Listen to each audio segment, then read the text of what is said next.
Hey there, I am Andrew. Today I am going to discuss Russia-Ukraine war update news.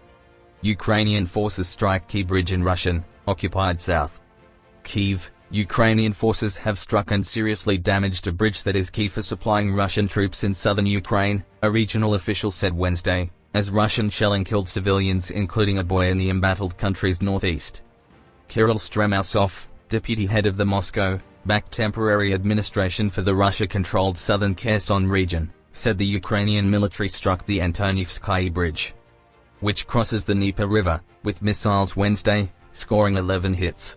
He said in remarks carried by the Interfax news agency that the 1.4-kilometer bridge sustained serious damage but it wasn't closed for traffic. Stremasov said that the Ukrainian forces used the U.S. supplied him as multiple rocket launchers, adding that some of them were intercepted by Russian air defenses.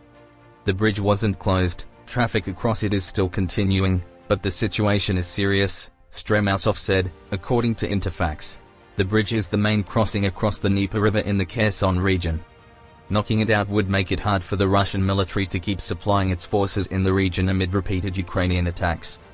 The head of the Moscow-appointed Kherson administration, Vladimir Soldo, said in a video message that passenger vehicles were allowed to continue driving across the bridge, but truck traffic was halted to allow quick repairs.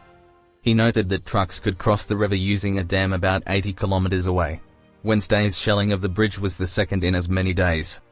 It was lightly damaged by Ukrainian shelling a day earlier, according to the Moscow-backed authorities in Kherson. Early in the war, Russian troops quickly overran the Kherson region just north of the Crimean Peninsula that Russia annexed in 2014. They have faced Ukrainian counterattacks, but have largely held their ground.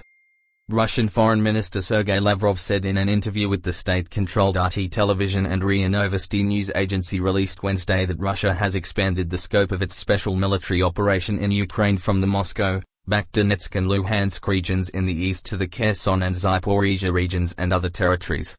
He noted that when Russia and Ukraine in March discussed a possible deal to end the hostilities, our readiness to accept the Ukrainian proposal was based on the geography of March 2022. Now it's a different geography, he said, as he also repeated earlier claims by Moscow that the U.S. and Britain were interested in expanding hostilities. Lavrov said that they want to turn it into a real war and provoke a clash between Russia and European countries. He claimed that the U.S. was preventing Ukraine from engaging in talks on a possible settlement with Russia.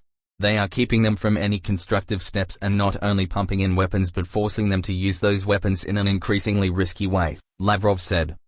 Meanwhile, in a sign of the crippling economic impact of the war on Ukraine, a resolution by its government said the country will ask investors to allow it to postpone foreign debt payments for 2 years. The Ukrainian attacks on the bridge in Kherson come as the bulk of the Russian forces are stuck in the fighting in Ukraine's eastern industrial heartland of Donbas, where they have made slow gains facing fierce Ukrainian resistance.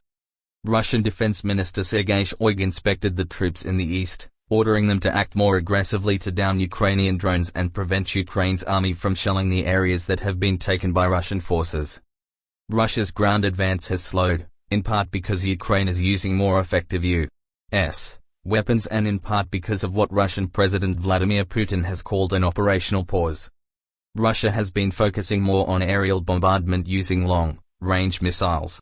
Ukrainian officials voiced hope that Kyiv could drain the Russian military resources in the fight for Donbas and then launch a counteroffensive to reclaim control of the Kherson region and parts of the Zaporizhia region that the Russians seized early in the war.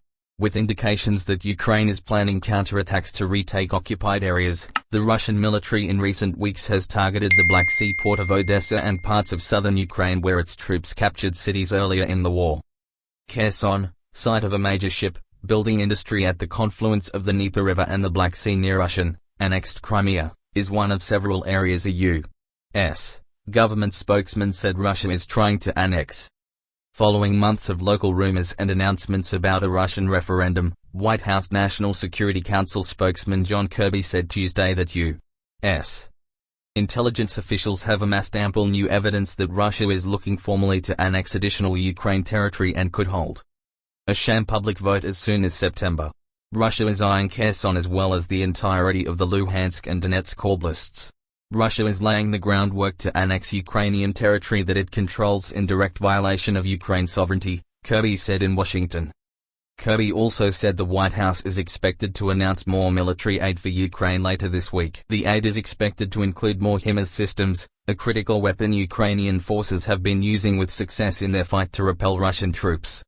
While pressing their offensive in the Donbas, Russian forces also pummeled wide areas in the east and elsewhere across Ukraine with missile strikes and artillery barrages.